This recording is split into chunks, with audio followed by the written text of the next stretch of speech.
Bonjour, comment allez-vous? Moi, c'est Max Lobé, je suis écrivain genevois d'origine camerounaise et je suis très content de participer à ce petit clip numérique.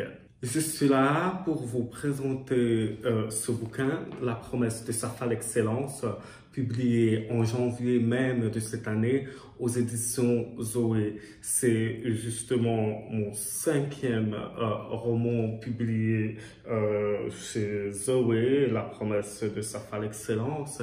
Et avec cet ouvrage, je voulais tout simplement mettre la langue au centre.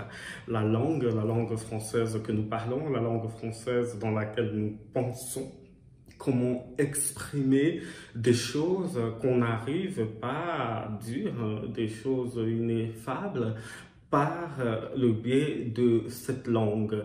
Donc, la langue, dans la promesse de Safa l'Excellence, est le personnage principal, cette langue qui nous permet de dire la dictature, de dire la tyrannie, mais pas seulement la tyrannie vue dans un sens politique très macro, mais aussi, par exemple, l'écriture épicène, la question de l'homosexualité, le droit des femmes, toutes ces questions-là, toutes ces questions qui me portent dans toute mon écriture, comment parler de cela et en utilisant quelle langue?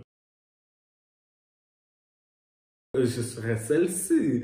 Et Longwe Fundwala, c'est ma première traduction du français vers l'anglais. C'est de mon précédent roman Loin de Douala, où je parlais, n'est-ce pas, je mettais en scène deux protagonistes qui voyagent du sud vers le grand nord du Cameroun, menacés par la secte islamiste Boko Haram.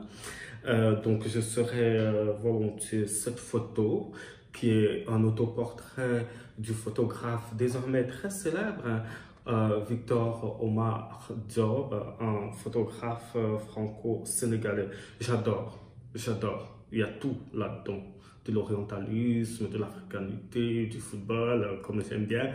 Et en plus, c'est ma première traduction du français vers l'anglais. C'est d'abord une vieille histoire d'amour, parce que, ouais, je suis arrivé en Suisse plutôt par le Tessin, et puis j'ai vécu dans le canton de Vaud, donc Genève, pour moi, c'est la grande opportunité, c'est la grande liberté, et qui dit liberté dit promenade, qui dit promenade dit penser, c'est tout ce que je fais.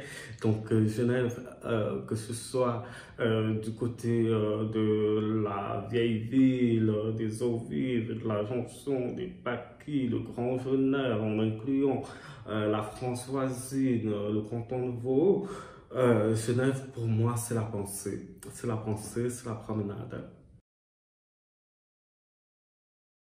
Je suis très content d'avoir partagé ce petit numérique avec vous et j'espère bien sûr qu'on se reverra très bientôt lorsque toute cette pandémie et ses aléas seront décidément derrière nous. À bientôt.